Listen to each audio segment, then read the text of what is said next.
अस्सलामुअलैकुम students, I hope आप सब लोग ठीक होंगे, खैरियत से होंगे।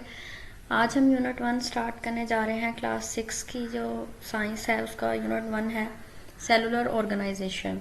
इसको आज हम स्टार्ट करेंगे। ठीक है, सबसे पहले तो इसका जो है टॉपिक 1.1 है सेल्स के बारे में। ठीक है, तो आज हम सेल्स को डिटेल में स्टडी करने जा रहे हैं। The concept of cell has been taken from cells of a honeycomb consisting of numerous small boxes और rooms। सेल का जो कंसेप्ट है वो लिया गया है हनीकॉम से, यानी शहद के छत्ते को आपने देखा होगा, जिसके अंदर बहुत सारे छोटे छोटे बॉक्सेस टाइप रूम्स जो हैं वो बने होते हैं। और सेल्स का कंसेप्ट बिल्कुल ऐसे ही लिया गया है वहां से ही। इस फिगर में आपको हनीकॉम दिखाया गया है। A cell is defined as the structural as well as functional unit of living organism। Cell basically है क्या? ये किसी भी लिविंग ऑर्गेनिज्म यानी जानदार का स्ट्रक्चरल और फंक्शनल यूनिट जो है समझा जाता है। ठीक है, इम्पोर्टेंट पॉइंट्स जो हैं वो आपको साथ साथ में हाईलाइट करवाती जाऊंगी या अंडरलाइन करते जाएंगे आप लोग। ठीक है, एन एडल्ट एनिमल और plant consist of trillions of cells. एक एडल्ट प्लांट या एनिमल जो है उसके अंदर ट्रिलियंस ऑफ सेल्स मौजूद होते हैं। There are about 50 to 60 trillion cell in an adult human body. एक एडल्ट ह्यूमन बॉडी में, एक जवान ह्यूमन बॉडी में 50 to 60 ट्रिलियन सेल्स मौजूद होते हैं। Cells are too small to see through naked eye. Cells इतने छोटे होते हैं कि उनको हम आम आंख से नहीं देख सकते। Microscopic structures of plant and animal cells are shown below. अब एनिमल सेल्स और प्लांट सेल को अगर हम माइक्रोस्कोप से देखें तो वो किस तरह के नजर आएंगे। यहाँ पे दो डायग्राम्स आपको नजर आ रही होंगी। ठीक है, एक है जी प्लांट सेल ये, और ये प्लांट सेल और ये एनिमल सेल। और इनको जब हम माइक्रोस्कोप से देखते हैं तो ये कुछ इस तरह से नजर आते हैं। ठीक है, सबसे पहले प्लांट सेल को देखते हैं। इसके अंदर, ठीक है, सबसे पहले इसके अंदर ये जो चीज़ है ये क्या है? न्यूक्लियस है इसका। ठीक है, न्यूक्लियस एक साइड पे मौजूद होता है और इसके अंदर एक छोटा सा आपको नज़र आ रहा है गोल सर्कल सा, ये न्यूक्लियोलस है। ठीक है, और इसके अंदर ये एक फ्लूइड प्रेजेंट होता है जिसको साइटोप्लाज्म बोलते हैं। और ये क्लोरोप्लास्ट है, गोल्जी कॉम्प्लेक्स है, cell wall, outer wall cell wall है, इनर वॉल जो है इसकी उसको सेल मेम्ब्रेन बोलते हैं। ये आपको बड़ा सारा एक दायरा सा नजर आ रहा है ओवल शेप टाइप, तो ये इसका वैक्यूल है। ठीक है, और यहाँ पे ये वाली चीज जो है ये माइटोकॉन्ड्रिया है। और यहाँ पे जो आपको ये नजर आ रहा है एंडोप्लाज्मिक रेटिकुलम है, ये राइबोसोम्स हैं, गोल गोल डॉट्स है। इसी तरह एनिमल सेल्स में ribosomes, Golgi complex, endoplasmic reticulum, centrioles, और इसका न्यूक्लियस जो है ये सेंटर में मौजूद होता है। इस तरह से सारे आपको दिखाए गए हैं। और अब ये सारी चीजें जो हैं इनके अंदर जो सेल ऑर्गेनेलीज वगैरह हैं इनको आज हम पढ़ेंगे। सेल ऑर्गेनेलीज क्या है? डिफरेंट स्ट्रक्चर्स और parts of cells are called cell organelles. Different structures या सेल्स के अंदर जितने भी उसके पार्ट्स हैं, उसके हिस्से हैं, उनको हम सेल ऑर्गेनेलीज बोलते हैं। Some common cell organelles as seen under light microscope and their functions are as follows। अब कुछ सेल ऑर्गेनेलीज जो हैं उनको हम स्टडी करेंगे।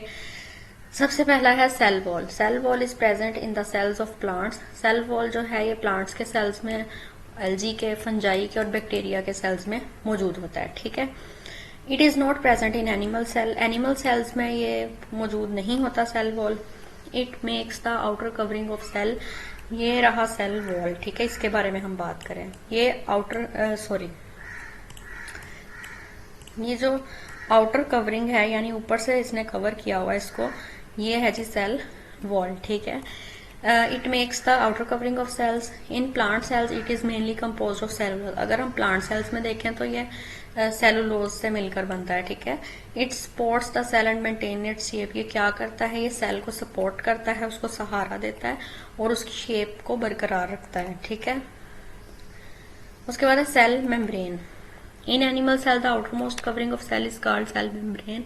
एनिमल सेल्स में अगर हम देखें तो सबसे ऊपर वाली जो कवरिंग होती है, सबसे ऊपर वाली ऐसे करके जो लेयर होती है, वो होती है जी cell membrane. It is partially permeable and is also called plasma membrane. इसको प्लाज्मा मेम्ब्रेन भी हम बोल सकते हैं। सॉरी, मुझसे ये थोड़ा टेढ़ा सा अंडरलाइन हो गया था, आप इसको सही से कर लें, ठीक है।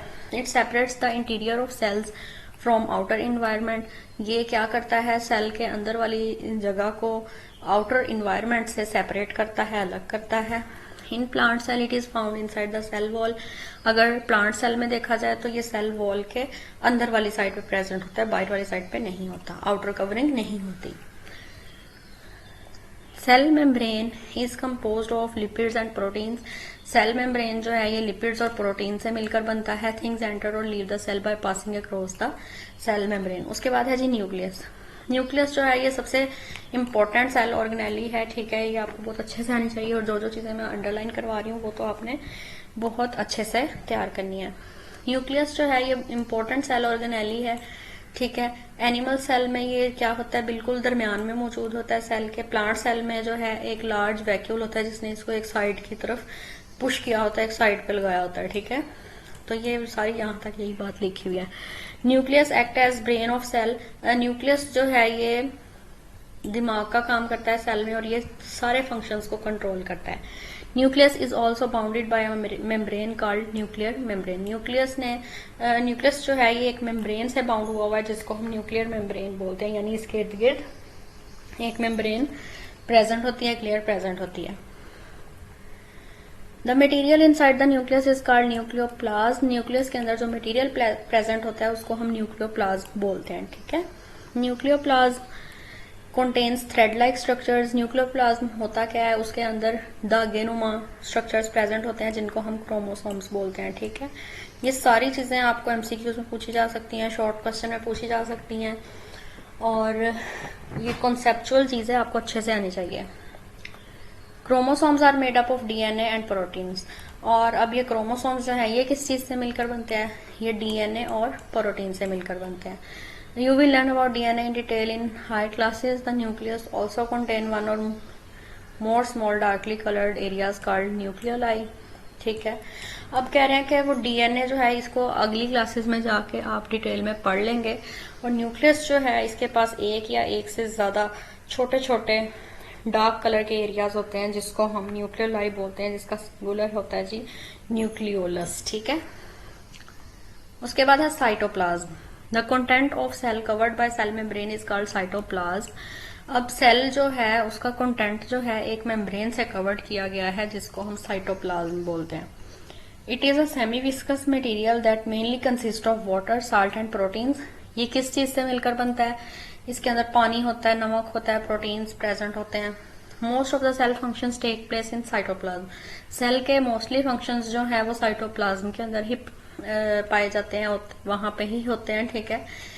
It facilitates the cell organelles floating in it to function properly. ये क्या करता है, फैसिलिटेट करता है सेल ऑर्गेनेलिज को कि वो फ्लोट करें, तैरें और उसको प्रॉपरली फंक्शन कर सकें। नेक्स्ट है जी chloroplast. Plant cells have chloroplast containing green pigment called chlorophyll। अब प्लांट सेल्स जो होते हैं उनके पास क्लोरोप्लास्ट प्रेजेंट होता है जिसके पास एक ग्रीन पिगमेंट प्रेजेंट होता है जिसको क्लोरोफिल बोलते हैं। अगर ये प्रेजेंट ना हो तो प्लांट्स का कलर ग्रीन ना हो, ठीक है। This is the reason that the part of plant with chloroplast in their cells look green. देखा, इसी वजह से जो कुछ पार्ट्स होते हैं प्लांट्स के वो ग्रीन दिखते हैं हमें क्लोरोप्लास्ट की वजह से, ठीक है। Chlorophyll absorb energy from sunlight. Chlorophyll जो है ये सनलाइट, सूरज की रोशनी से एनर्जी को एब्जॉर्ब करता है जिसको बाद में वो फोटोसिंथेसिस में यूज करता है और खुराक की प्रोडक्शन में इस्तेमाल करता है। Chloroplast are the called food producers in plants. Chloroplast को फूड प्रोड्यूसर्स भी कहते हैं प्लांट सेल्स में। Chloroplast are not present in animal cells. Animal cells में ये प्रेजेंट नहीं होता, ठीक है। नेक्स्ट है mitochondria.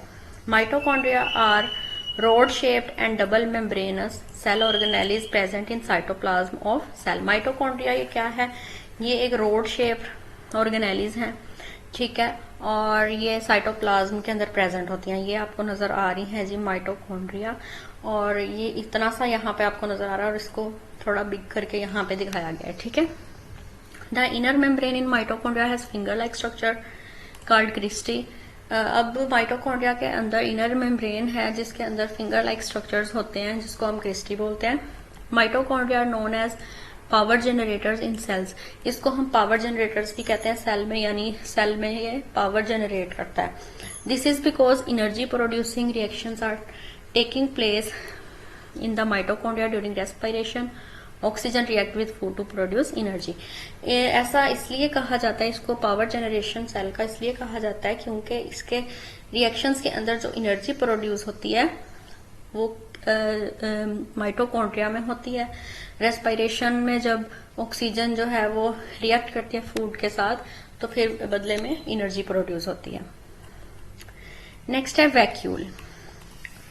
Cytoplasm plant cell contains large organelle filled with water. Cytoplasm जो है प्लांट सेल का जो साइटोप्लाज्म है उसके अंदर एक लार्ज ऑर्गेनेली प्रेजेंट होती है जो पानी से भरी हुई होती है और उसके अंदर फूड मॉलिक्यूल्स प्रेजेंट होते हैं और बहुत सारे और सब्सटेंसेस होते हैं जिसको हम कहते हैं वैक्यूल। ठीक है। It helps to maintain the shape of plant cell. ये क्या करता है, प्लांट सेल की शेप को बरकरार रखता है।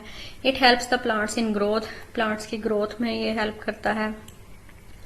Animal cells contain many small vacuoles. Animal cells में बहुत सारे छोटे छोटे वैक्यूल्स प्रेजेंट होते हैं जो न्यूट्रिएंट्स को अपने अंदर स्टोर कर लेते हैं। Vacuoles can also store waste products. ये वेस्ट प्रोडक्ट्स यानी जो प्रोडक्ट्स जो है वेस्ट होते हैं जिनकी जरूरत नहीं होती उनको भी स्टोर करते हैं। To keep rest of cell protected from their poisonous effects, ताकि बाकी के जो सेल्स हैं प्लांट्स के, जो भी बाकी के सेल्स हैं प्लांट्स के एनिमल्स के, उनको उन वेस्ट प्रोडक्ट्स के पॉइजनस इफेक्ट्स ना हो, यानी वो जहरीले मादे उसमें से निकल के उनको नुकसान ना पहुंचाएं। ठीक हो गया। यहाँ तक आज का हमारा टॉपिक था। आई होप सो इसमें कोई कंफ्यूजन नहीं होगी। अगर कोई क्वेश्चन आप कमेंट करके मुझसे पूछ सकते हैं और अगर आपको वीडियो अच्छी लगी हो तो लाइक करें। अगर आपने अभी तक मेरे चैनल को सब्सक्राइब नहीं किया तो मेरे चैनल को सब्सक्राइब कर दें। इंशाल्लाह अगली वीडियो में मिलेंगे, तब तक के लिए अल्लाह हाफिज।